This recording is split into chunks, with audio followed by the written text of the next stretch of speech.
In today's video, I'm going to teach you how to use Make in Google Slides to streamline your workflow.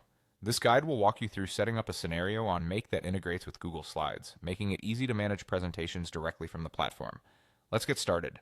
First, once you're logged into Make, you'll find yourself on the dashboard. This is where you'll be able to create and manage all of your scenarios. Look for the Create Scenario button on this dashboard and give it a click. This will take you to the scenario creation interface where you can start building out your automated workflows. In the search bar, type in Google Slides. This will help you find the Google Slides module you want to use in your scenario. Once it appears in the list, click on Google Slides to select it as the module that will be central to your scenario. You'll then see a list of options that Google Slides can perform. For this guide, we'll click on List Presentations or other options you might need for your specific workflow. Next, we'll need to connect your Google account to Make to enable the integration. Click on Add Connection, which will prompt you to sign in with Google.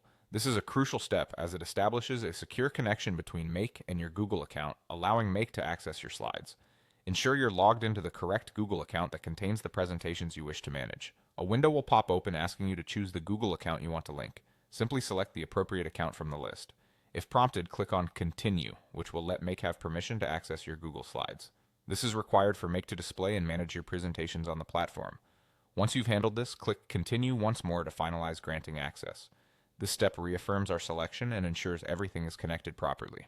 After connecting your account, you can choose where to access or save your slides by selecting a specific drive location. If prompted, click on Click Here to choose Folder under the folder ID, allowing you to select the specific directory within which you want these actions to take place. Look through your available folders and click on the one you want to use as your designated location for your Google Slides integration. Finally, once you've configured your settings and selected your preferred folder, all that's left is to click on Save. This will save the details of the scenario and complete the setup of your Google Slides automation in Make. All these configurations streamline the process of managing and organizing presentations, thereby enhancing productivity and efficiency. And that's it! You've now learned how to seamlessly integrate Google Slides with Make, allowing you to automate tasks and improve your workflow. Remember, once you've set this up, you can always go back to adjust or fine-tune your scenario details at any time to better fit your evolving needs. Happy automating!